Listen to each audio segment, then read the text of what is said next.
E a Natália?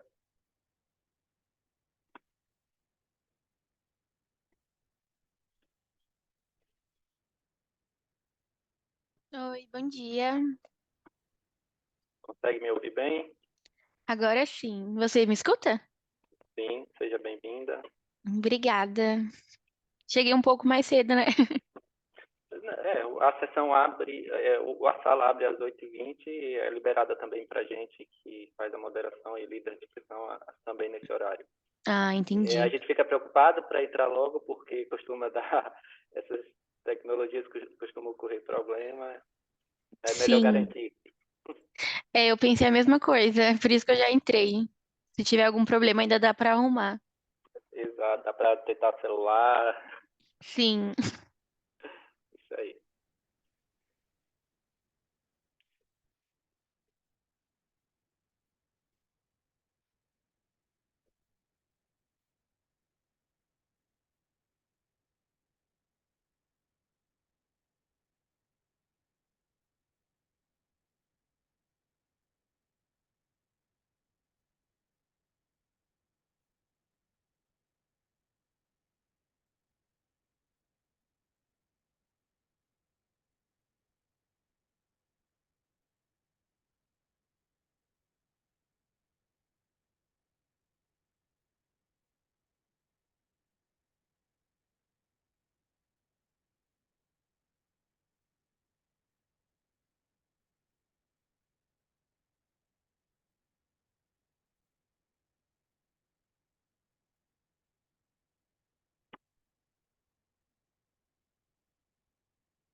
Natália, eu vou aproveitar para fazer só um teste aqui, por enquanto o pessoal não entra.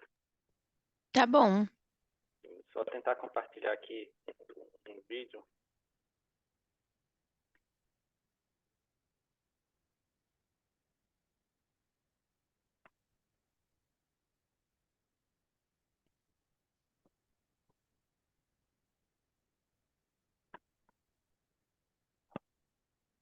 Pra mim tá sem áudio.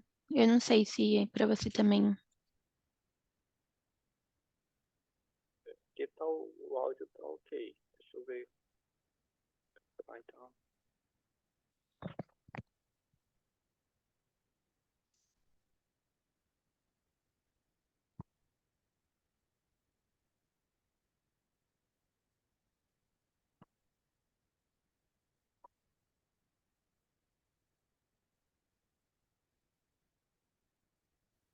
Pra contextualizá-los, o Agora Beleza. presente foi. artigo é originado de uma iniciação científica volume.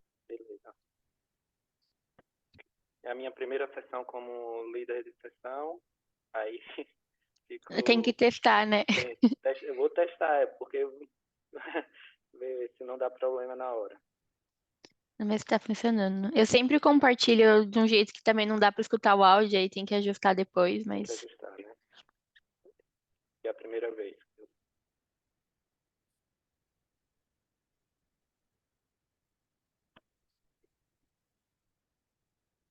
Bom dia, Bom dia, gente. Vinícius. Tudo jóia? bom dia. Tudo beleza? Hoje Beleza. estamos com os papéis invertidos, né? Pois é, isso que eu vi aqui. Muito bom. Beleza.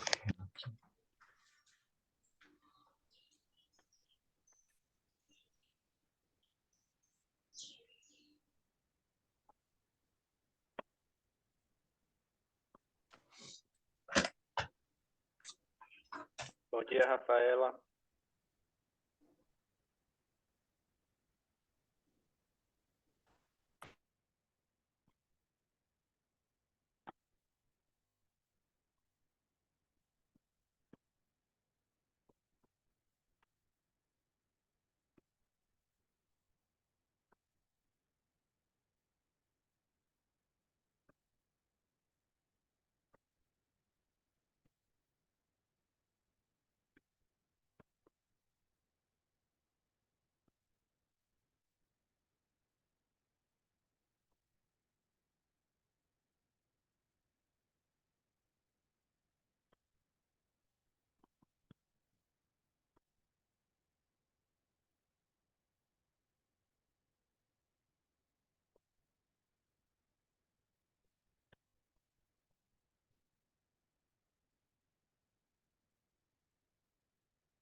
Bom dia, Ricardo.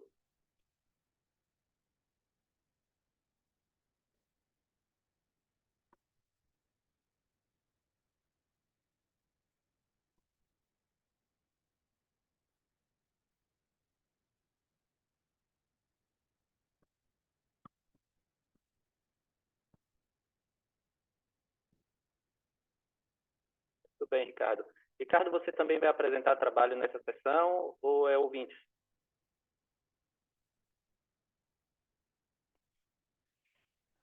Beleza. Seja bem-vindo.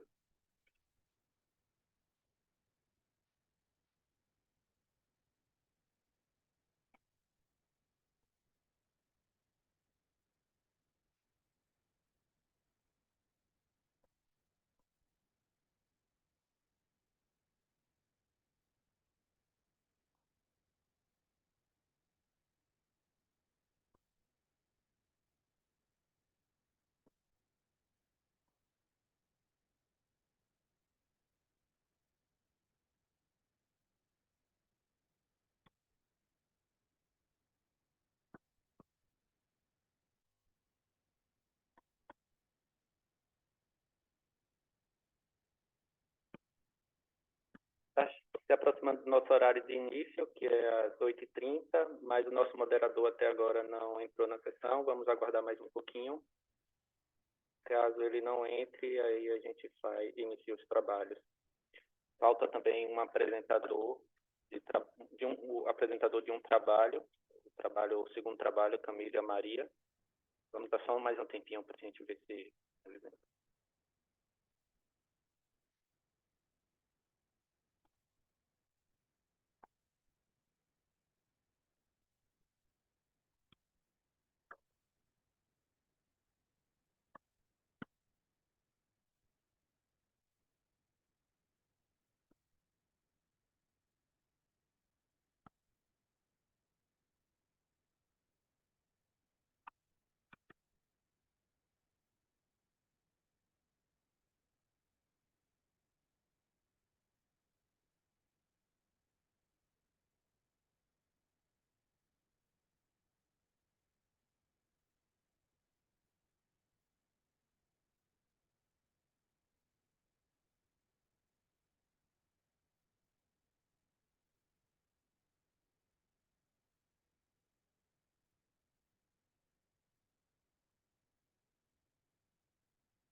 Eu recebi a orientação para iniciar, mas eu acho que poderíamos dar mais uns 5 minutos para ver se ele chega ou os outros autores também.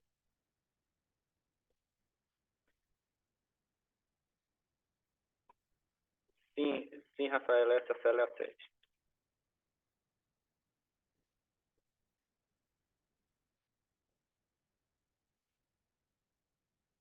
Seu é o primeiro trabalho a ser apresentado de hoje, nessa sessão, Rafaela.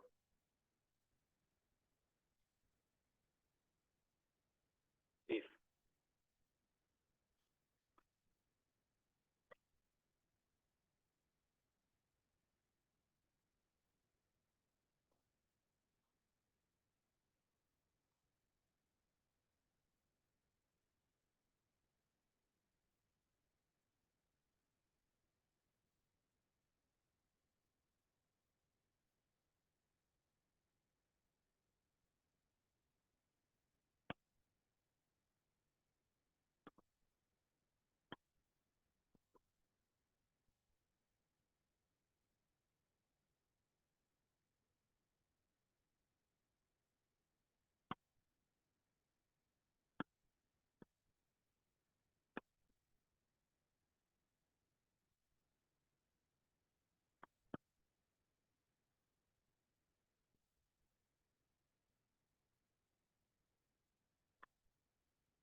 Bom dia, acho que devemos iniciar. Se ele entrar durante a sessão, ele assume a moderação, senão a gente vai discutindo e tentando também contribuir com o trabalho de vocês. Com certeza, ele, pelo currículo do professor Fernando, ele iria contribuir bastante, enriquecendo o trabalho de vocês, mas por algum problema ele não pôde estar presente, a gente vai conduzir o trabalho e contribuir com a discussão entre nós mesmos aqui. Bom dia a todos e todas.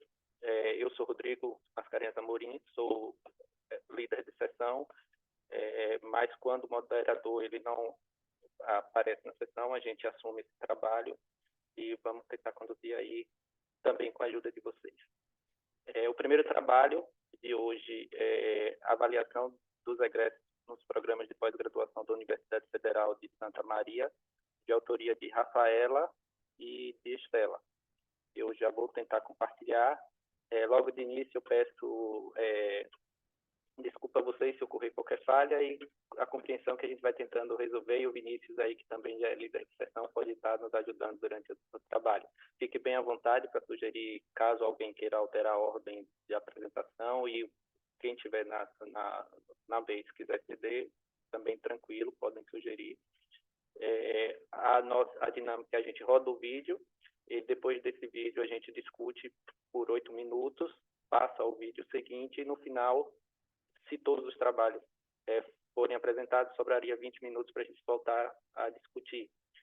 A gente tem até as 10 horas e aí a gente pode estar discutindo e vendo como a gente pode contribuir com o trabalho de vocês. Vou tentar compartilhar o primeiro vídeo, que é do trabalho da Rafaela, agora.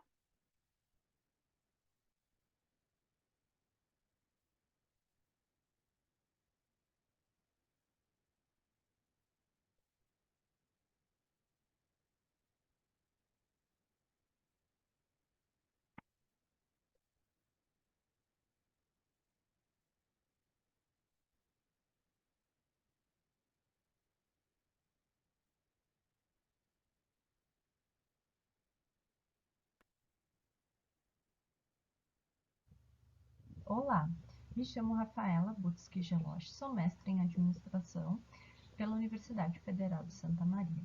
Conjuntamente com a minha orientadora Estela Mares Giordani, doutora em Educação, construímos o trabalho intitulado Avaliação dos Egressos nos Programas de Pós-Graduação da Universidade Federal de Santa Maria, UFSM. Introdução. A educação superior é a base para o progresso científico e tecnológico. Acompanhar o egresso é critério de avaliação dos PPGs estabelecido pela CAPES, que é o órgão regulamentador da pós-graduação. A avaliação institucional, ela tende a acompanhar o egresso, sendo como fundamental para a IES, além de se obter um diagnóstico institucional. Este estudo, então, empiricamente, ele é relevante pela avaliação dos egressos dos PPGs, que consta, então, entre as 33 metas do Planejamento Estratégico da instituição, UFSM. Neste documento, está explícita a preocupação com a empregabilidade de egressos, demonstrando que a instituição considera essencial avaliar a qualidade do ensino oferecido, mensurando seus resultados para se posicionar. O objetivo geral deste estudo, então, é identificar como os PPGs realizam o acompanhamento de seus egressos. Ensino superior e avaliação institucional no Brasil. A educação, ela é direito de todos, conforme a Constituição Federal de 1988 e a Lei de Diretrizes e Bases da Educação. O responsável, então, pela educação é o Estado, e a primeira universidade brasileira foi criada em 1920. A avaliação institucional no Brasil. Avaliar a educação é importante para se verificar a qualidade das IES brasileiras. As IES tornam-se competitivas quando constroem uma relação com o egresso. O egresso, ele é quem fornece o feedback a essa instituição. E os estudos com egressos precisam ser de formas sistêmicas. Metodologia. Esse estudo, então, tem um caráter exploratório. Foi feito um levantamento na base de dados através do periódico CAPES, onde engloba Scopus, Web of Science, etc., além também do Google Acadêmico. Foi feito um levantamento prévio junto à instituição, em órgãos como a PRP, que engloba COPLAI, ECPA e PRPGP, e a pesquisa em repositórios de outras instituições federais.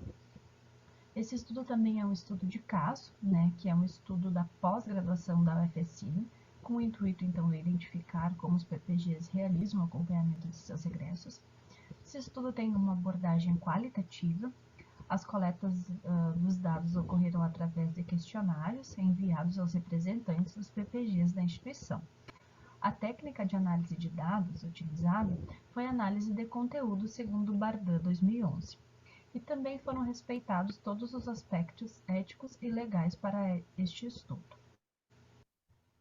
Resultados. 4.1. Mapeamento da avaliação de egressos nos PPGs da UFSM. Enviamos então o questionário para 61 programas de pós-graduação, onde obtivemos 48 respostas. Primeiramente, perguntamos se eles tinham acompanhamento do egresso.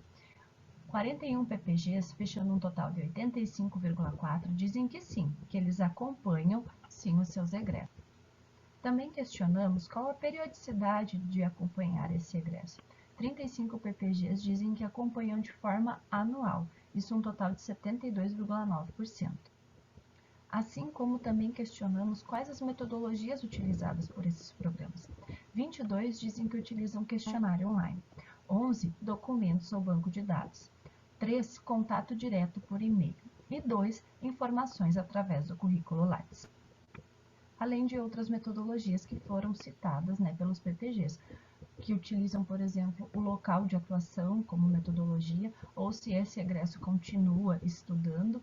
E também os PPGs utilizam, em sua maioria, mais de uma forma de avaliação. Então, eles podem utilizar questionário, podem utilizar local de atuação, questionário, contato diretamente pelo e-mail. Essas seriam as metodologias, né?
Acredito que tenha ocorrido algum problema com o vídeo da Rafaela. O tempo está passando e ele está parado na tela. Está parado para vocês também? Tá parado aqui também. Eu acho Tenta que atualizar a página, talvez seja algum não, problema o tempo está indo, é problema acho que no vídeo mesmo. Ah, Parou na sim. metodologia, eu já avancei ele aqui, No aí caso, os agora egressos mudou. prática. Então até ele ficou a parte da metodologia parada, mas vou continuar. Mediador, tu quer que eu apresente essa parte que ficou mudo? Prática. Pronto, após a 4.3, apresentação, a gente prática. pede para você falar um pouco sobre a metodologia. Não, a metodologia e o 4.1 para mim Pronto. rodou, para os colegas De rodou. egressos e impactos na qualidade dos PPGs. Questionamos os programas se eles promovem ações ou incentivos no quais os egressos estejam envolvidos. 58% deles dizem que trabalham em conjunto com os egressos. Eles criaram, então, métodos de observar, valorizar e acompanhar, demonstrando um trabalho em equipe com os egressos. E 42%, um total de 20 programas, dizem não promover nenhuma ação com o egresso, sendo então um ponto muito preocupante. Indagou-se também se os programas possuem em seu regulamento algo relacionado aos egressos.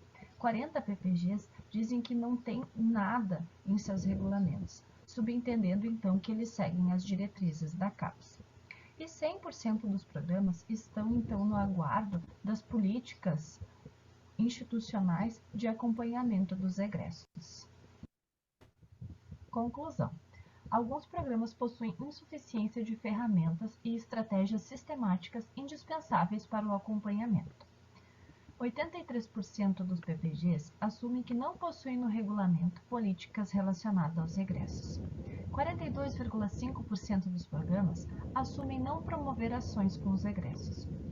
Programas, então, que se organizam de formas sistêmicas se relacionam melhor com os seus egressos.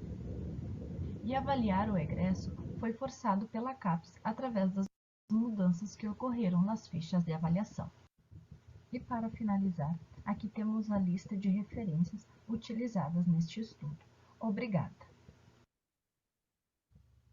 Olá, me chamo Rafael.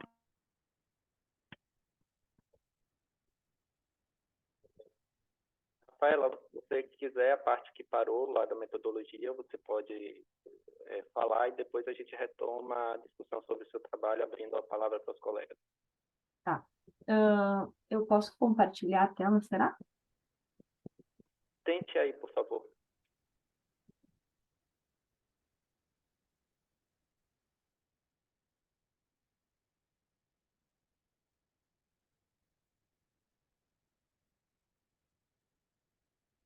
Apareceu para vocês? Aqui para mim apareceu. Está aparecendo. Então, vocês confirmam para mim que foi a 4.2 que não rodou o vídeo, né? A 4.1 e o 4.3 do resultado rodou, né? Isso. Sim. Tá. Então, a 4.2, que é as práticas de avaliação nos egressos do PPG da UFSM. Então, foi questionado aos entrevistados quando que os programas tiveram, então, o seu início de acompanhamento dos egressos. A gente conseguiu verificar, então, que dentro da pesquisa, dentro das respostas, né, em 2017 houve um crescimento expressivo dentro de alguns programas, num total de 11 programas. E outro crescimento expressivo que ocorreu foi no ano de 2020, com 8 PPGs. Isso porque foi nesses anos, através do nosso, a gente investigou, né, que foi nesses anos que ocorreu as mudanças na ficha de avaliação da CAPES. Então, foi aonde um número maior de programas se movimentou para acompanhar os egressos. Outro ponto também é que os PPGs que foram criados mais recentemente, a partir de 2017, de 2020, das mudanças efetivas na ficha de acompanhamento da CAPES, acompanhar o egresso não é algo que seja novo, que o coordenador tenha que fazer isso de novo, coisa nova dentro do programa, né? Isso já vem intrínseco dentro dos programas. Eu tenho que preencher sucupira, eu tenho que fazer isso, eu tenho que atender aquela demanda para CAPES, mas também eu preciso atender a demanda egressos, né? Então, também questionamos a eles qual seria a maioria dos programas, então, nos dias que foi o seu acompanhamento é através de questionários, então instigamos a eles também qual que seria esse total de retorno de questionários para o programa.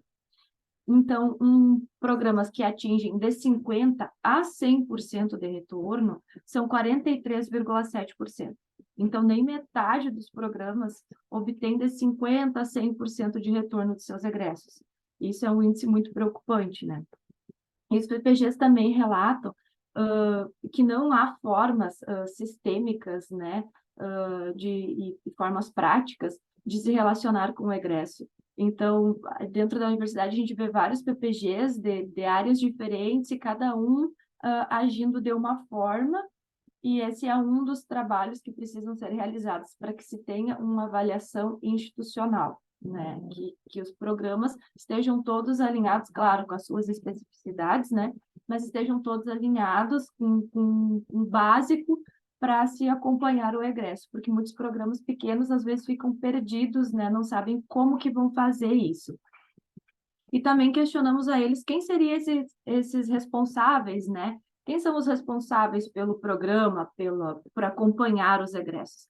Então, na sua grande maioria, colocou essa carga para o coordenador, né? O coordenador, claro, daí temos PPGs que dizem que é o coordenador, junto com os docentes, mas a maior porcentagem, então, colocou isso sobre a carga do coordenador. Então, seria essa a parte que ficou faltando.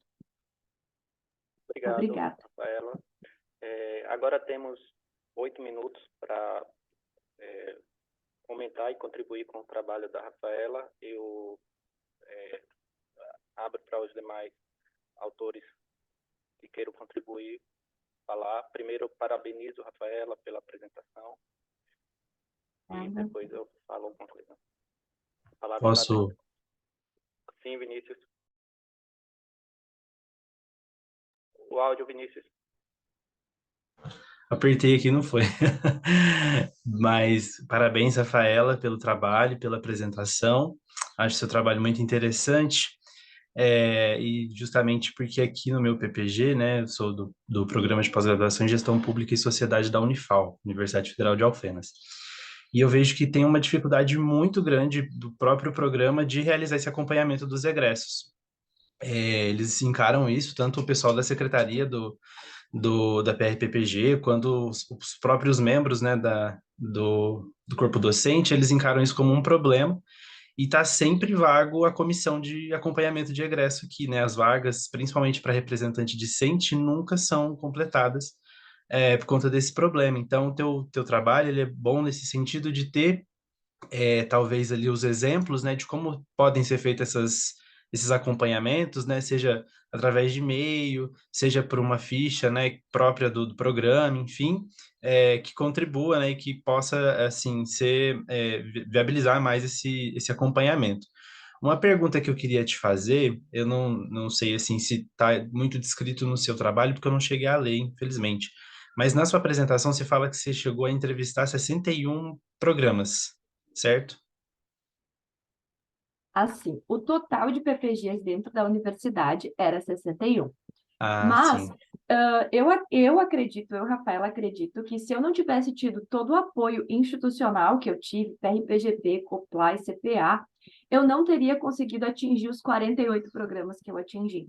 Uhum. Então, isso foi muito esforço da universidade conjuntamente comigo. Eu tive muito apoio institucional. Ai, que bom. Eles trabalharam junto comigo, sabe? Porque essa não é só uma deficiência na sua universidade, na minha universidade. Eu constatei isso em 27 universidades que eu mandei e-mail. Eu fiz uma estratégia antes de começar a dissertação, porque esse trabalho é fruto de uma dissertação, né? Uhum. Então, antes de eu começar a dissertação, eu peguei 27 universidades federais que estavam situadas em capitais, né, de cada estado. Eu disse, não, vou mandar e-mail para essas pessoas e vão ver quem vai me responder, quem faz o acompanhamento de egresso e como que faz. Tudo institucional, tudo, sabe, dentro da demanda, da ética e tal, da pesquisa. E eu Uhum. obtive 4 universidades com retorno. De Meu Deus. 27, eu obtive 4. Então, isso foi um número muito preocupante para mim, sabe? E daí eu disse, não, entre eu estudar todas as universidades brasileiras que não estão me dando retorno, e eu tenho um problema dentro da minha instituição que eu posso ajudar, que eu já tinha esse status, né? Não, vou Sim. estudar a minha universidade e vou tentar ajudá-la.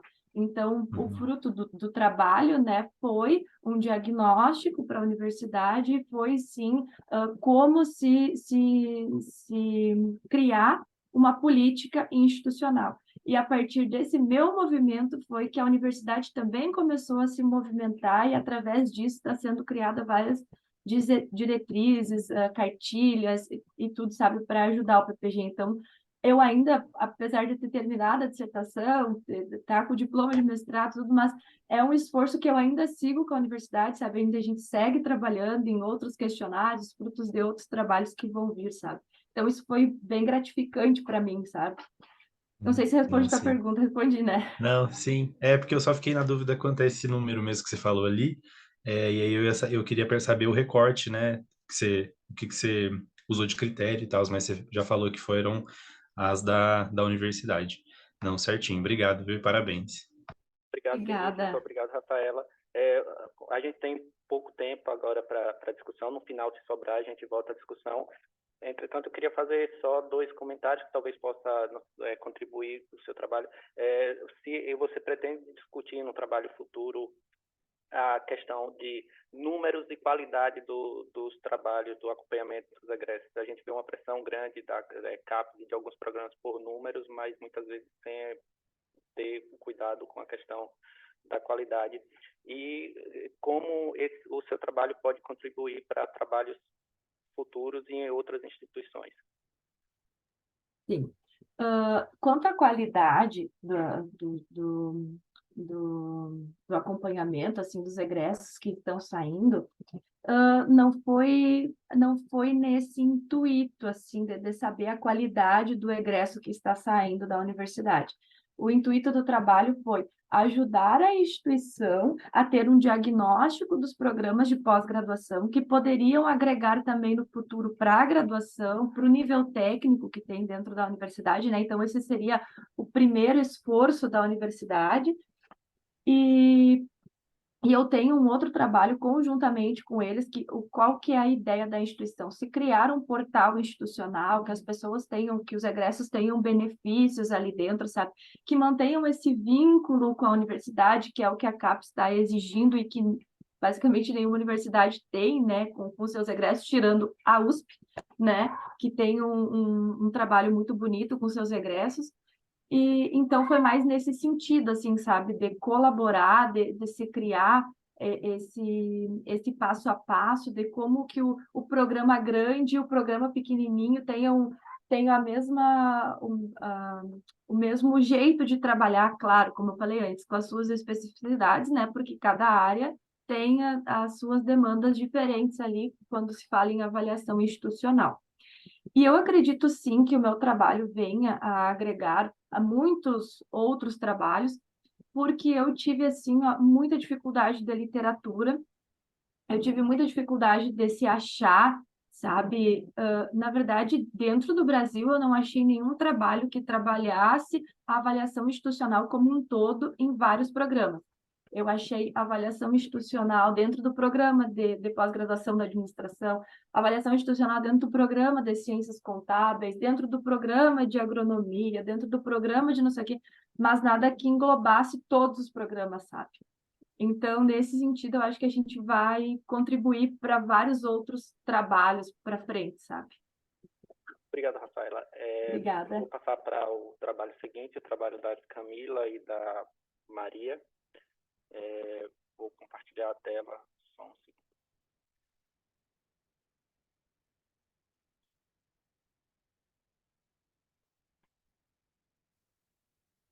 Avaliação de competências na fase preparatória das compras compartilhadas do IFRO Campus Cacoal.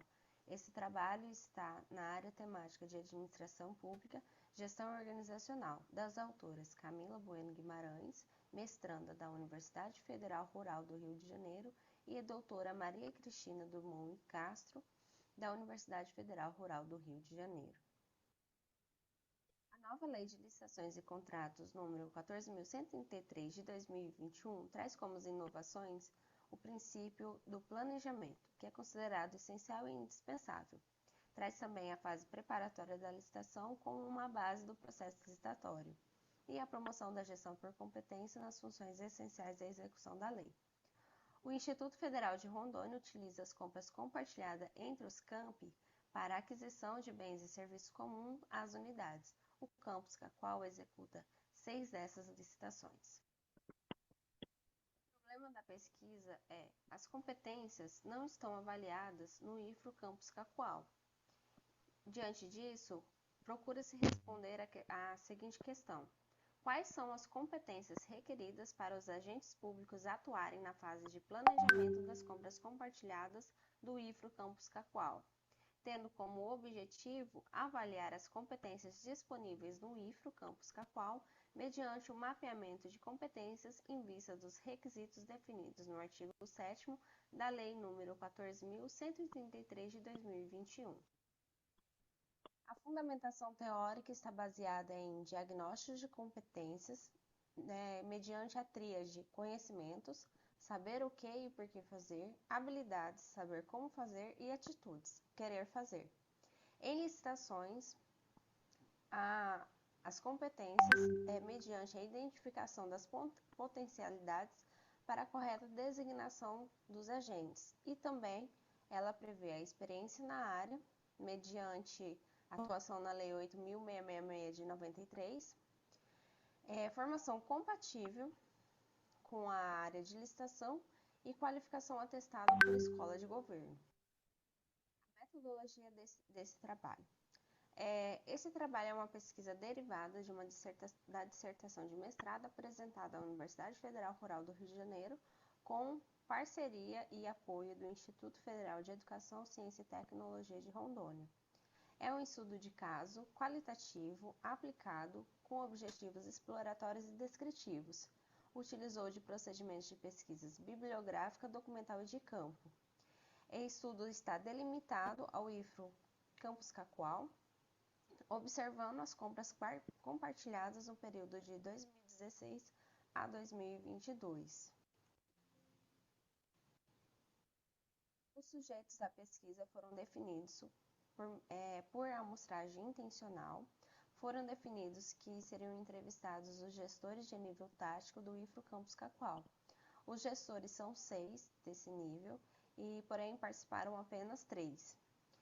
Foi utilizada a entrevista semi-estruturada para realizar a pesquisa de campo. A pesquisa documental foi utilizado documentos de órgãos públicos, tais como termos de referência, atas do pregão, emendas de cursos superiores e sistemas. A análise dos dados foi utilizada análise de conteúdo, a seleção temática, análises cruzadas e triangulação. As categorias de análise foram planejamento e competências. Na análise dos resultados, na categoria planejamento, foi identificado que é uma fase importante e determina o sucesso ou o fracasso da licitação. As compras compartilhadas do IFRO, ela necessita de revisão. Na categoria competências, foi identificado que os servidores precisam ter formação acadêmica em administração, ciências contábeis ou direito, ou ter experiência prévia mediante atuação em licitação pela Lei 8.666 de 93, ou ainda qualificação atestada por escolas de governo, precisa realizar capacitações por escolas de governo. Foi ainda identificado que no IFRO não há gestão por competência implementada. Na avaliação de competências foi identificado que no IFRO 13 servidores têm formação compatível, 13 servidores têm experiência com licitação, desses 13, 7 têm a formação compatível e apenas um servidor possui capacitação por escolas de governo. Foi identificado ainda por meio da pesquisa de campo, nas entrevistas, que os servidores precisam ter conhecimento sobre o objeto demandado, descrever o objeto e normas de fornecimento, conhecer termos, legislação e operacionalização dos sistemas. Precisa ter a habilidade de pôr os conhecimentos adquiridos em prática, descrever os objetos de forma imparcial e operacionalizar os sistemas. Precisa ainda ter perfil adequado, adaptação, imparcialidade, paciência e atenção. Esse trabalho possibilitou contribuir com a identificação das competências requeridas para os agentes atuarem na fase de planejamento da licitação das compras compartilhadas. Identificou também uma lacuna de conhecimento dos servidores sobre licitação. Nesse ponto, foi proposto uma capacitação niveladora em licitação a todos os servidores da unidade e ainda propôs uma matriz de competências da fase preparatória da licitação. Conclui-se que a fase de planejamento é importante e que os pontos de vista dos gestores decorrem de um maior ou menor conhecimento sobre as licitações. Contudo, mesmo identificando as competências e propondo a matriz de competências, fica a cargo da autoridade competente decidir sobre o desenvolvimento das competências identificadas. Esse trabalho limitou-se quanto à participação dos sujeitos definidos na pesquisa de campo. Foram convidados 6 e participaram apenas 3. Limitou-se também quanto às informações sobre capacitação. Foi identificado que apenas um servidor possui capacitação mediante as entrevistas. Contudo, não é possível dizer que os demais não possuem, pois não há relatórios das ações de capacitação realizadas no IFRO. Limitou-se também quanto às propostas de melhoria das compras compartilhadas para o campus Cacoal, pois todas as dificuldades apontadas remetem a melhorias no IFRO como um todo. Esse trabalho tem lacunas de estudo, podendo ser estudado as competências na fase de seleção de fornecedores e gestão contratual, e também o aprofundamento da avaliação de competências das funções essenciais. Essas foram as principais referências bibliográficas utilizadas no trabalho. Agradeço ao programa de pós-graduação em gestão. Obrigado, Camila. Parabéns pela apresentação. É um tema que eu também trabalho, licitações e contratos. Eu também estou escrevendo, a minha dissertação é sobre a nova lei de licitação, só que com economia circular. Imagino as dificuldades que quando a gente está com duas leis sendo aplicadas em conjunto, porque houve a prorrogação da lei anterior, isso gera dificuldades para a gente. Tem órgãos aplicando as duas em processos diferentes.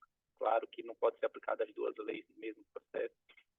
E resultados a gente só vai ter bem lá na frente, mas as mudanças são bem interessantes. A Lei 14.133 trouxe inovações importantes com relação à governança, a planejamento, a obrigatoriedade do estudo técnico preliminar, a questão da escola de governo, que vai ser tratada por Natália e lá no trabalho lá na frente, e governança, que Vinícius vai falar, não de licitação, mas governança na área pública.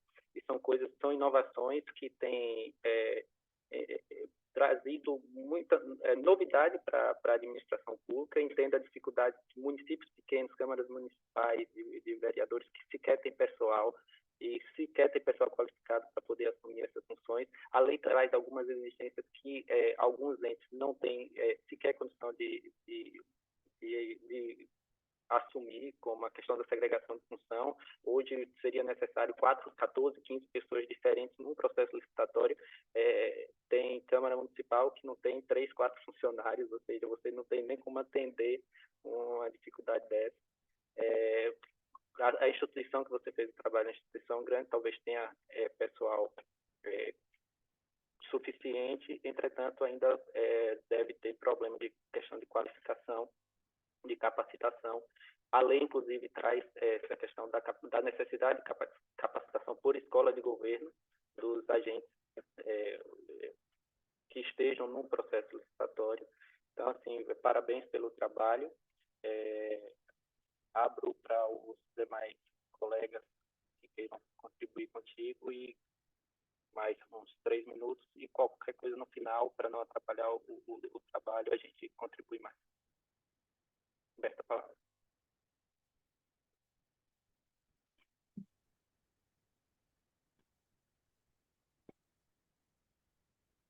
Eu só...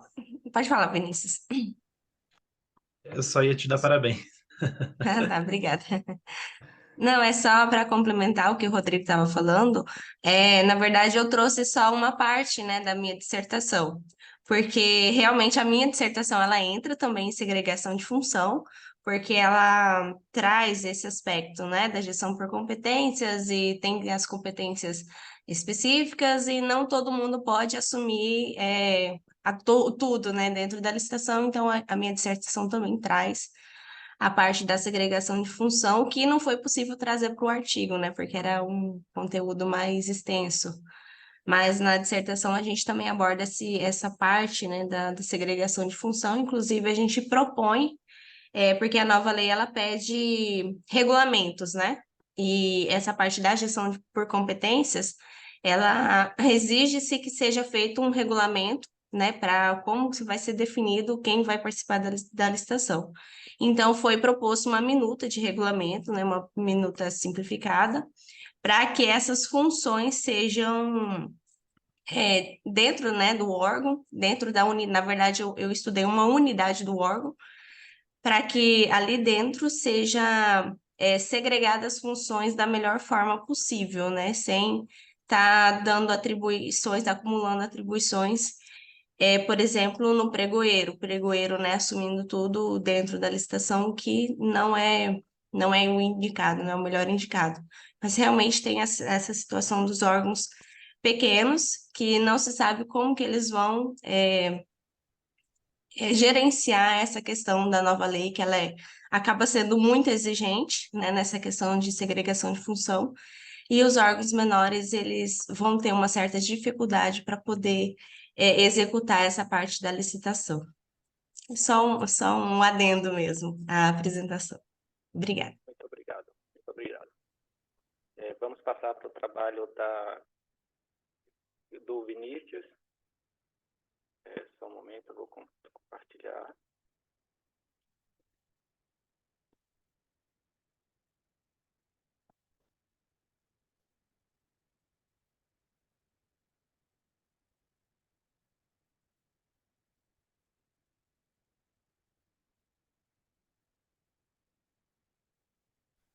Olá, comunidade SEMEAD. Meu nome é Vinícius Guimarães de Souza. Atualmente estou como discente do Programa de Pós-Graduação em Gestão Pública e Sociedade da Universidade Federal de Alfenas, campus Varginha, e neste vídeo eu estarei apresentando o trabalho intitulado Governança Pública em Instituições de Ensino Superior, o caso da Universidade Federal de Alfenas, que foi escrito juntamente com o professor Vinícius de Souza Moreira, que é docente da instituição. Bom, primeiramente, é importante a gente fazer algumas considerações iniciais a respeito do conceito de governança pública. É esse fenômeno, né, que foi incorporado aí à gestão pública a partir das reformas do aparelho do Estado, as reformas gerenciais ocorridas aí durante os anos 90 no Brasil. Em termos gerais, a governança pública ela é um fenômeno adotado no setor público em função da necessidade de estabelecer alternativas do controle para o alcance dos resultados estatais. Além do controle, a gente também tem a questão do planejamento e da transparência atrelados à governança pública, né, aos mecanismos de governança pública. Desse modo, ela se mostra importante para as organizações públicas federais, dentre elas as instituições de ensino superior, que estão sujeitas à adoção de mecanismos de governança, principalmente por conta do decreto aí 9.203 de 2017, que dispõe sobre a política de governança da administração pública federal direta, autárquica e fundacional. Vale lembrar que as instituições federais de ensino superior, elas dispõem de autonomia administrativa e, por isso, é importante a gente ter em mente a adoção desses modelos de governança pública, né, esses mecanismos, na verdade. Considerando essas questões, né, a gente tem como problema de pesquisa como os mecanismos de governança pública eles são adotados e aplicados em uma IFES, né, uma instituição federal de ensino superior. Assim, o presente trabalho ele teve como objetivo geral identificar os mecanismos de governança pública, né, que são praticados em uma instituição federal de ensino superior, tendo como base uma universidade federal localizada na mesorregião sul-sudoeste do estado de Minas Gerais, a partir daí de dados secundários, né, ou seja, dados disponibilizados pela instituição no sítio eletrônico oficial, considerando o horizonte temporal desde a publicação do decreto em 2017 até o ano de 2022. Bom, além disso, é importante a gente justificar a importância desse trabalho no que tange, né, a ausência de produções acadêmicas a respeito da governança pública no escopo das instituições de ensino superior, tendo em vista também o poder de contribuição que o trabalho ele tem, né, com as evidências empíricas para essa área do conhecimento. Bom, quanto ao referencial teórico, a gente procurou fazer, né, um panorama sobre o que seria a governança, né, no fenômeno oriundo do setor privado e também sobre a governança pública aí no que o Matias Pereira considera, né, que seria uma maneira de administrar as agências do setor público a partir dessa ideia de governança corporativa, mas que é fundamentado pela ótica da economia e da política, né, ou seja, das relações de poder entre o público entre o poder público, na verdade, e os demais atores envolvidos, também chamados de stakeholders, aí, né, as partes interessadas. Além disso, a gente tem também no Decreto 9.203, no seu artigo 6º, a incumbência à alta administração dos órgãos públicos, né, e as entidades federais de implementar e manter, né, os mecanismos, as instâncias e as práticas de governança alinhados aos princípios da administração pública e aos princípios da governança pública. Bom, já no escopo das instituições de ensino superior, a governança ela estaria relacionada ao equilíbrio dinâmico de poder entre a necessidade de ordem e igualdade na sociedade, bem como a produção de entrega eficiente de bens e serviços, prestação de contas, garantias de direitos e de liberdade, em que todos possam contribuir para as soluções dos problemas. Na parte de metodologia, né, a gente considera que a pesquisa ela seja de natureza qualitativa e descritiva. A gente utilizou como local de estudo a Universidade Federal de Alfenas, né, que está localizada aí no sul-sudoeste de Minas Gerais, e para cumprir, né, com os objetivos da pesquisa, a gente utilizou dados secundários aí que foram coletados a partir do sítio eletrônico oficial da instituição, né, considerando já o horizonte temporal mencionado. E aí, a partir desses documentos encontrados, coletados, a gente realizou uma análise de conteúdo com base nas categorias mistas, né, que são essas aqui no quadro 1, que seriam mecanismos de estratégia, mecanismos de controle e mecanismos de informação. Bom, a gente conseguiu aí identificar 5 documentos, conforme o quadro 2 demonstra, né? Assim, a gente trouxe os documentos, os instrumentos de governança, a finalidade de cada um, os atores envolvidos e a forma de acesso. Que são adotados pela instituição, e bem como, né, a evolução normativa que se refere à adoção dessas práticas de governança por parte da instituição, uma vez, né, que a instituição ela já havia adotando alguns mecanismos de governança, mas que a partir aí do decreto, né, foram intensificados, como é o caso da política e do plano de gestão de riscos. Bom, assim a gente pode considerar que, né, o dispositivo legal de 2017, ele reforça a adoção de práticas de alguns instrumentos de governança pública por parte da instituição, né, ou seja, a gente já havia aí a adoção de alguns instrumentos e a partir de 2017 a gente teve a adoção de outros ou até mesmo a mudança de alguns, como é o caso do relato de gestão, né, que passou a ser chamado de relato integrado, por ter aí um teor mais informativo e mais acessível mesmo no que tange à prestação de contas, né, a prestação de informações à sociedade, e também foi possível identificar alguns instrumentos de governança, pelo menos, né, um instrumento de governança em cada categoria, né? Então, a gente tem pelo menos um mecanismo de estratégia, de planejamento, um mecanismo de transparência e um mecanismo de controle. Além disso, o trabalho aqui, ele, né, tem como capacidade, né, ou seja, a gente consegue, a partir desse trabalho, contribuir com o estoque de conhecimento do campo da gestão pública, né, mas da governança e da administração pública principalmente, trazendo aí um panorama normativo interorganizacional, ou seja, sobre a própria instituição, né, importante aí para criar uma memória sobre as práticas de governança que são adotadas aí pela instituição de ensino. E também, né, a gente tem esse registro dessas práticas, então, o trabalho ele tem esse objetivo, assim, de trazer não só de identificar os mecanismos adotados, mas também como de registrar para que em futuras observâncias, né, em futuras pesquisas, a gente possa ver, né, qual foi a evolução da adoção desses mecanismos e da utilização desses mecanismos ao longo do tempo. Bom, essas foram as referências bibliográficas utilizadas aqui nesse trabalho, né? E eu agradeço mais uma vez a toda a comunidade SEMEAD pela oportunidade de participar desse evento. Muito obrigado. Parabéns, Vinícius.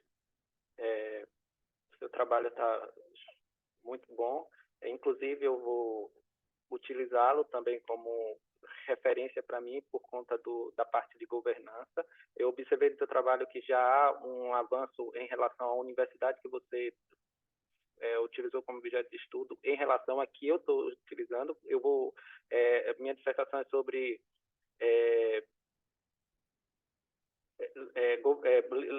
licitação e economia circular, e a lei 14.133 ela introduziu a governança nas licitações públicas, e o decreto que você cita já é anterior à nova lei de licitações e já obrigava as autarquias, que no caso a maioria das universidades são autarquias, a ter instituído os programas de governança.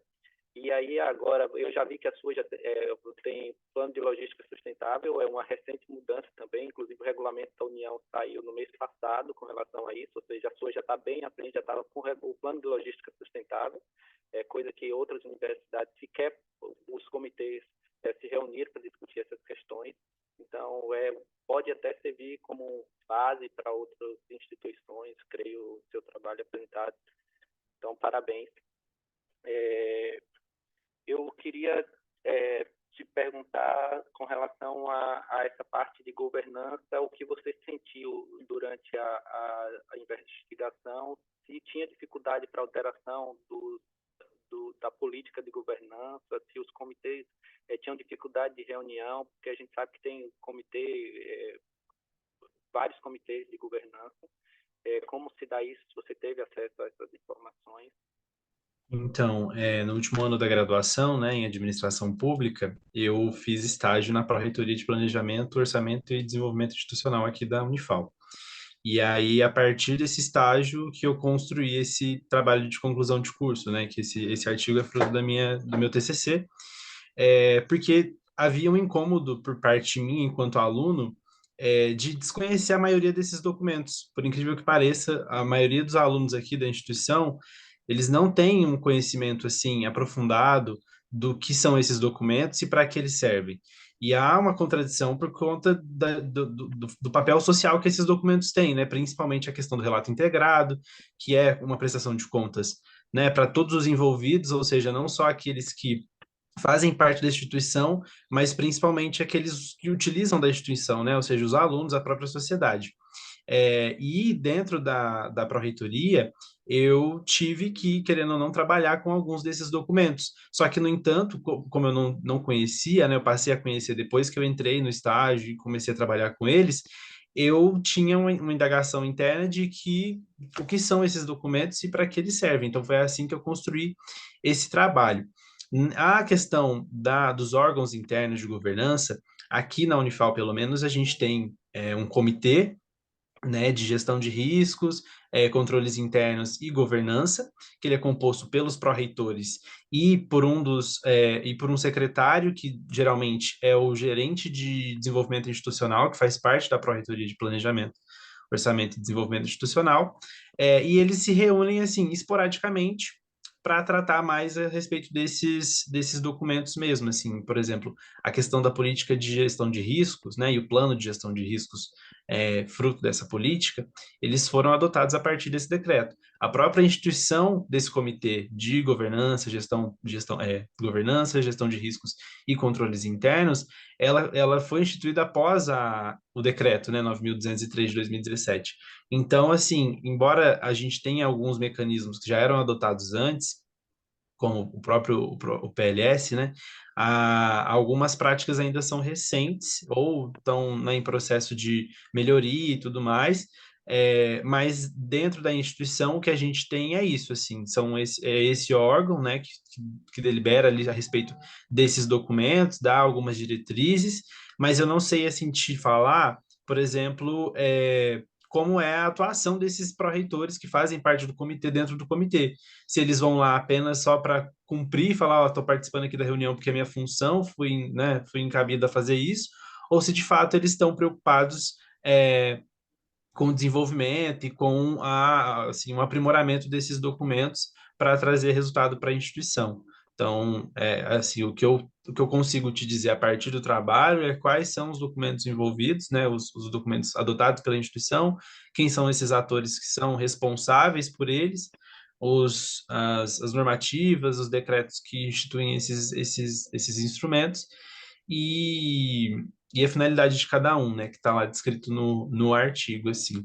Mas eu acredito que, igual o trabalho da Rafaela, esse trabalho ele tem essa característica de contribuir para a própria instituição, né? Ou seja, talvez com esse trabalho e também adaptando de uma forma mais assim mais fácil de entendimento mesmo, os próprios alunos, eles podem passar a ter conhecimento desses instrumentos, se interessarem por eles e se interessarem até mesmo para participar mais da elaboração, né? Tendo em vista aí que alguns instrumentos eles são elaborados de ano a ano, enfim. Então, acredito que, assim, no momento ele tenha esse potencial. Mas é isso. Valeu, muito obrigado e mais uma vez Eu parabéns pelo gostaria, trabalho. Pode eu falar, gostaria Rafaela. de fazer uma colocação também.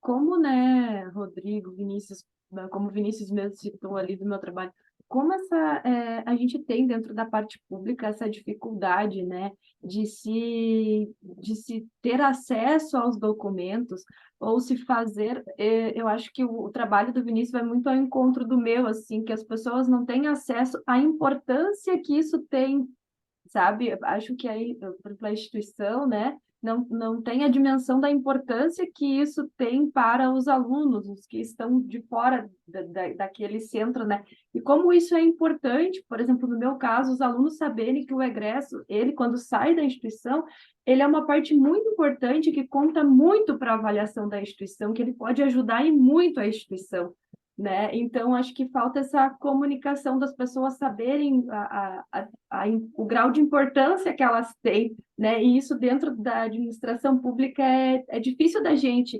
enxergar, eu digo a gente, pessoas de fora da instituição, né? Assim, saber a importância. Então, acho que isso teria que ser divulgado mais, sabe?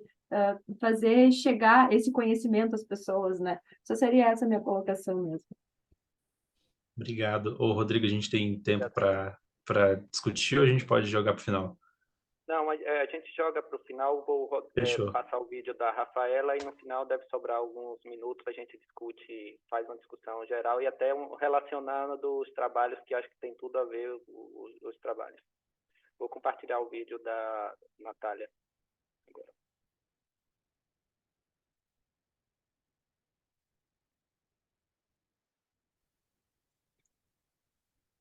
Bem, em nome do professor Dr. Fernando de Souza Coelho, eu gostaria de agradecer a atenção de todos, em especial também agradecer as contribuições dos pareceristas. Eu sou Natália e esse artigo foi desenvolvido pensando em compreender o papel das escolas de governo estaduais em prol da melhoria da capacidade estatal municipal. Para contextualizá-los, o presente artigo é originado de uma iniciação científica voluntária de um trabalho de conclusão de curso em gestão de políticas públicas na EASH e USP, ambos orientados pelo professor Dr. Fernando de Souza Coelho. A pesquisa ela surgiu por meio de apontamentos advindos desses três tópicos, então a questão do federalismo e descentralização, necessidade do aumento das competências administrativas dos municípios, que gerou uma necessidade de incremento das capacidades estatais municipais, a reforma gerencial que incorporou os princípios do New Public Management e também o incentivo ao uso de escolas de governo, e a escassez de recursos públicos atenuada pelo Covid-19, crise econômica, interrupção de concursos públicos, isso tudo gera uma necessidade de melhoria das políticas públicas de recursos humanos. Nesse sentido, o objetivo principal desse artigo é apresentar os resultados de um estudo exploratório que mapeou as ações no biênio de 2021 a 2022 das escolas de governo estaduais em prol da capacidade estatal municipal, identificando então os casos de escolas de governo que se destacam por ações de colaboração federativa e tendo como pergunta de pesquisa a de entender de qual maneira as escolas de governos estaduais estão contribuindo para o aprimoramento das capacidades estatais municipais. O nosso referencial teórico, ele teve como base, então, treinamento e desenvolvimento no setor público. O que a literatura aponta é que a gestão de recursos humanos, ela se destina, então, a qualificar os agentes a compreenderem a dinâmica de comportamento das pessoas no ambiente de trabalho. Então, a profissionalização da burocracia, ela busca, por meio da gestão por competências, identificar lacunas na formação dos servidores e criar alternativas para supri-las. E as escolas de governo, elas são um dos mecanismos de treinamento e desenvolvimento no setor público, sendo responsável por identificar essas competências, produzir e disseminar conhecimentos. Além disso, o referencial teórico também teve como base escolas de governo, a qual a literatura aponta que são aquelas instituições destinadas ao desenvolvimento de funcionários públicos, incluídas no aparato central, estatal ou então fortemente financiada por recursos orçamentários. As escolas de governo no setor público, elas se dividem de acordo com os poderes da República e também com os entes federativos, e a literatura aponta que as escolas de governo municipais possuem um baixo grau de maturidade e de institucionalização mesmo, e que uma das alternativas para essa questão é justamente o compartilhamento de conhecimento e experiência em diversos formatos, incluindo acordos de cooperação.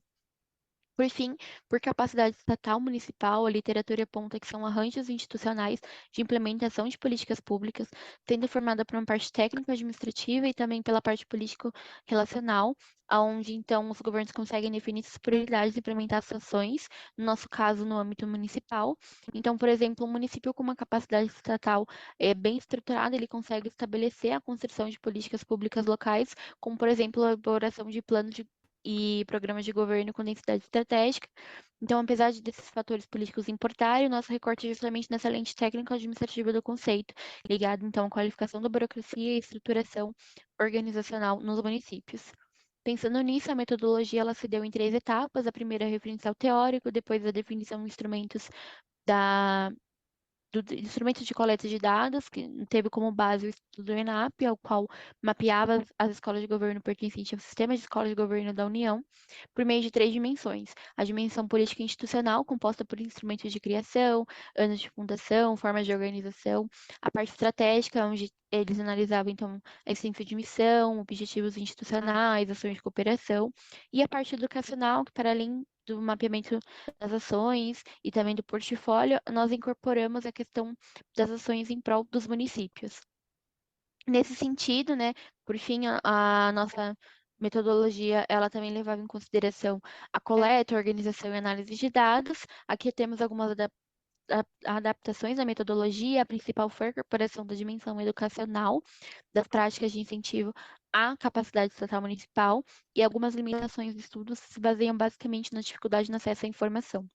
Aqui nós trouxemos um mapa, então, com a disposição das escolas de governo por região política administrativa, e vindo para os resultados, na dimensão política institucional, a maioria das escolas de governo são da administração direta, subordinada a alguma secretaria, e também são majoritariamente formadas por leis e decretos.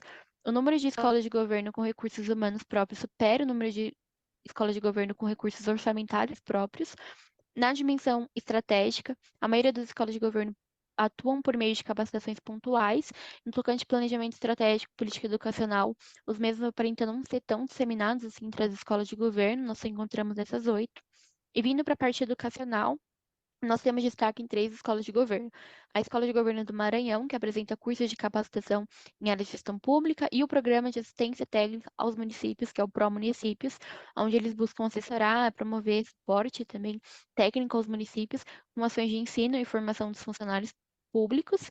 Essa escola de governo, ela é uma administração direta, não possui um fundo próprio e ela possui um escopo menor de atuação. A Escola de Governo do Rio Grande do Norte, com programas de articulação com os municípios do Rio Grande do Norte, o PROAN, onde eles buscam estimular maior eficiência na qualificação dos servidores públicos por meio de diagnóstico das necessidades, de ações de capacitação e qualificação sobre a gestão pública. Eles possuem um fundo próprio, que é o Fundo de Desenvolvimento do Sistema de Pessoal do Estado, e eles são da administração direta e também possuem recursos humanos próprios, com maior escopo de atuação quando comparado ao do Maranhão. E, por fim, a Escola de Governo do Espírito Santo, com Academia de Gestão Municipal, na qual, então, o governo disponibiliza às prefeituras cursos online com módulos sobre diversos temas de interesse da administração pública. É uma autarquia, os recursos são próprios e tem um escopo de atuação muito maior quando comparado com a Escola de Governo do Rio Grande do Norte e do Maranhão. E por fim, vindo para as considerações finais, apesar das limitações no recorte e também na obtenção dos dados dessas escolas, esse estudo elucida o papel que as escolas de governos estaduais têm desenvolvido em favor das capacidades municipais dos estados brasileiros, através de programas de formação e desenvolvimento em temas relevantes para a gestão pública.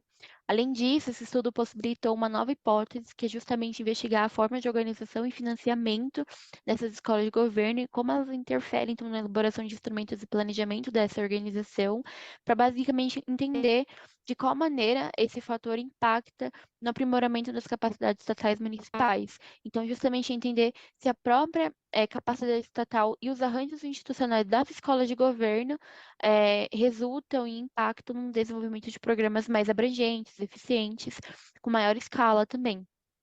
Além de aprofundar estudos sobre o papel das escolas de governos estaduais em prol do desenvolvimento das capacidades dos municípios, sobre a perspectiva das responsabilidades e atuação, tanto no governo federal como no governo estadual, sobre o ideal de colaboração federativa. Aqui a gente trouxe algumas referências, principais referências, e é isso, muito obrigada.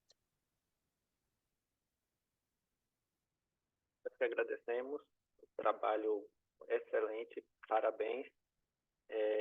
Infelizmente, o seu orientador, professor Fernando, que era o moderador, não pôde estar presente, mas creio que ele contribuiu muito para o seu trabalho e poderia ter contribuído também com a gente. Ele tem um currículo fantástico, ele é doutor em administração pública, se não me engano. E é isso. Eu só queria fazer uma consideração. As escolas de governo do Poder Executivo Estadual, você verificou alguma coisa com relação aos outros poderes, legislativo e judiciário? Falo isso porque observo que há diversas escolas do Poder Judiciário que tem, inclusive, muitas vezes até um avanço, as escolas são bem estruturadas, e o Poder Legislativo também possui, pelo menos federal, possui 2 excelentes escolas, tanto do Senado como da Câmara Federal, em que, inclusive, disponibiliza cursos e treinamentos para os poderes legislativo, estadual e municipal, mas muitas vezes a falta de comunicação, de transparência, dificulta o acesso a essas informações, o que você também traz no trabalho, e o desconhecimento, muitas vezes, de quem está lá na ponta, de que tem essas informações disponíveis, talvez não faça com que a nossa forma federativa, nesse sentido, seja bem eficiente. Isso, se você quiser, pode falar um pouco mais sobre o seu trabalho, sobre as considerações que fiz, e depois a gente pode fazer uma discussão no geral. Ainda temos 24 minutos para poder discutir os trabalhos. Obrigada. E não, a gente não olhou para os outros para as outras esferas das escolas de governo. O foco foi no executivo, justamente porque a gente queria. A iniciação científica ela surgiu para tentar entender como que as escolas de governo influenciam no planejamento estratégico dos municípios. E o planejamento estratégico é feito majoritariamente pelos membros do poder do executivo. E aí, nesse sentido que a gente foi olhando para essa lente, o que já foi muito difícil olhar para essa lente específica por conta da dificuldade de acesso de dados e porque são muitas escolas de governo, né? Foram 27. E aí tinha que fazer esse recorte, e o nosso recorte foi justamente por estar ligado no nosso público-alvo, nós escolhemos olhar para as escolas de governo do Poder Executivo estaduais, porque tem a possibilidade de acordo de cooperação e como os municípios, a maioria tem, mas não está tão estruturado e o acesso aos dados seria praticamente impossível. Aí a gente olhou para esse recorte de colaboração federativa. Mas seria muito interessante olhar as outras também. A gente precisa, às vezes, no trabalho, fazer esses recortes, porque não dá para a gente botar tudo que a gente quer. Eu passei por isso, até comentei ontem na sessão que o Vinícius era líder, eu tinha a ideia de fazer uma pesquisa enorme, e quando passei pela qualificação, foi reduzida a quase nada, mesmo assim está dando muito trabalho. E aí, às vezes, perguntar, por que você não fez isso? Por que não fez isso? Aí, na qualificação, fui orientado a poder reduzir para ter também um trabalho melhor, mais fechadinho, mais amarrado, e isso é interessante. O importante é você ter essa ideia, talvez trabalhos futuros você possa também fazer, para até fazer um comparativo das escolas de governo de poderes diferentes, para ver onde tem mais avanço ou não. A questão da transparência é muito importante, e se você teve essa dificuldade com relação ao governo estadual, imagine falar do governo municipal, sequer publicam muitas vezes as coisas, apesar das leis exigirem essas publicações. Eu queria trazer mais uma informação importante, que nós tivemos 4 trabalhos diferentes, mas a gente observa que há uma ligação entre eles muito importante. A Camila falou sobre licitações, que a nova lei traz a questão da governança, que foi abordado por Vinícius. Na lei de licitações, que está no trabalho da Camila, tem mudanças no decreto, provoca mudanças no decreto trazido por Vinícius e na política de governança das instituições. Aí você traz a questão da qualificação das escolas de governo, o que na lei de licitações também existe, que os responsáveis pelas licitações deverão manter escola de governança para poder treinar o pessoal que vai trabalhar nas licitações. Então, assim, a gente vê que a administração pública tem isso, e muitas vezes as pessoas fazem trabalhos diferentes, estão em áreas diferentes, e sequer sabem que tem essas relações, e esses momentos são importantes para a gente verificar que a gente está trabalhando coisas diferentes, mas que se relacionam com outras. Muitas vezes a gente não faz ideia de que a gente ia chegar numa sessão dessa e que a gente ia ter trabalhos com esse relacionamento. Então, é isso, abro para vocês, nós temos ainda 20 minutos para poder discutir, contribuir, fica aberto. Eu não era o moderador da sessão, a gente foi pego de surpresa, e na hora, né, e se a gente soubesse antes, estava melhor preparado para poder contribuir mais com o trabalho de vocês. É isso. Parabéns mais uma vez, né, Rodrigo, por essa condução, né? Não é fácil, ainda mais sendo pego de surpresa, mas foi ótima a sua condução e moderação também. Queria mais uma vez parabenizar as meninas pelos trabalhos, realmente são trabalhos muito importantes, assim, né, do ponto de vista, acho que nessa temática mesmo, né, de governo e de planejamento, acho que tem tudo a ver, assim, os trabalhos eles se interligam. E uma coisa que eu só queria comentar, né, respondendo ao que a Rafaela tinha falado a respeito dos nossos trabalhos, é que muitas vezes pelo menos os mecanismos de governança, né, que eu tratei no meu trabalho, eles são adotados pelas instituições, né, no caso aqui, as instituições de ensino superior, mas por formalidade, assim, por atender a órgãos superiores, né, como é o caso do TCU, por exemplo, que fiscaliza, né, as instituições, e aí, a partir disso, elas têm que prestar essas contas, enfim. Então, as instituições, elas se preocupam mais em adotar esses mecanismos para cumprir com essas formalidades do que, de fato, para atender ao que esses mecanismos eles podem contribuir socialmente, né, assim falando. Então, acaba que aqui na Unifal, por exemplo, eu, assim, também queria fazer um estudo comparativo com outras instituições, né, para saber o nível de maturidade mesmo da adoção desses mecanismos por parte de outras instituições, para ver se há um avanço ou se não, se há, é uma coisa muito incipiente ainda do ponto de vista de adoção. É, mas, assim, o que eu vejo é essa preocupação mais em cumprir formalidade. Então, acaba que a gente mesmo que, né, deveria estar a par do que está acontecendo e participar dessas formulações de metas, de objetivos da instituição, a gente não fica sabendo. E aí também, assim, né, claro que não vou culpar os gestores, né, das instituições, porque a gente sabe que também não é uma tarefa fácil, mas ainda tem esse desafio, assim, né, uma coisa que a gente precisa melhorar e tudo mais. Então, era só para responder essa questão. Perfeito. Obrigado, Vinícius. Mais alguém?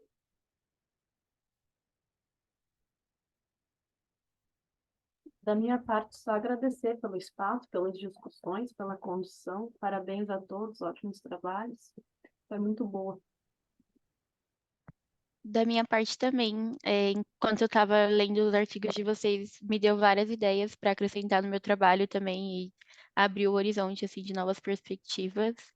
E estou bem empolgada. Muito obrigada pelas considerações também. E da minha parte é isso. Obrigado.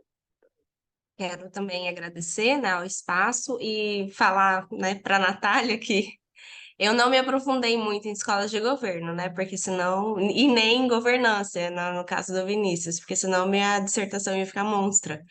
Mas apesar de eu falar das escolas de governo, eu citei bem superficial e procurei só, né, falar mais daquelas que estavam trabalhando em licitação. Eu até fui atrás do sistema, né, de escolas de governo, mas pouquíssimo, não, para ser sincera, eu não encontrei muita informação, principalmente, né, nas, na- na- nas, no site, né, oficial do governo, quase nada de informação sobre escolas de governo. E então eu acabei focando mais na ENAP e o que os cursos que a ENAP oferece em licitação. Mas muito bom saber que você conseguiu, né, mais informações sobre as escolas de governo, apesar de ser estaduais, né? Mas muito bom. Parabéns, Natália, parabéns, Vinícius, parabéns, Rafaela. Todos os trabalhos são de importância, né, para a governança, para a administração pública, não só para os órgãos, né, que a gente focou mais em unidades específicas, mas eu acho que cada trabalho contribui um pouquinho, né, na administração pública geral. Parabéns.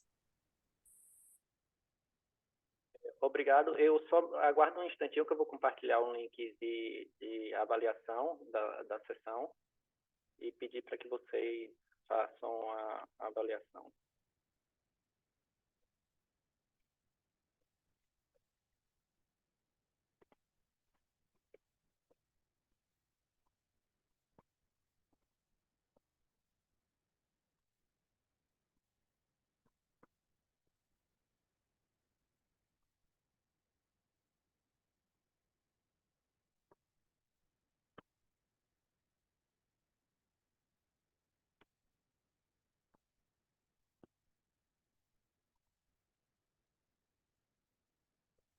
Postei o link no chat. Só querendo fazer só mais uma consideração com relação à última fala do Vinícius.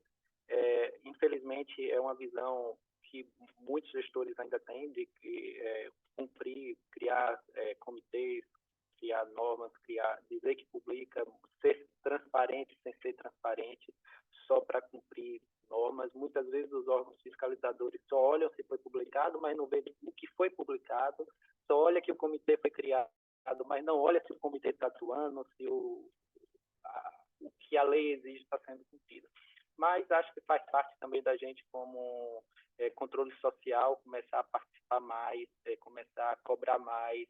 A gente precisa, talvez, fazer um pouco mais como controle social.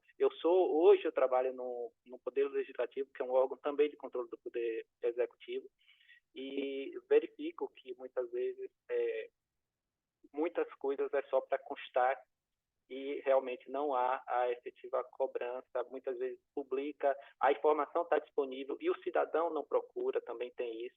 Muitas vezes não é nem o órgão só que fica sem publicar ou sem disponibilizar, muitas vezes somos nós que não procuramos a informação, mas faz parte e acho que a gente vai avançar ainda muito nesse sentido.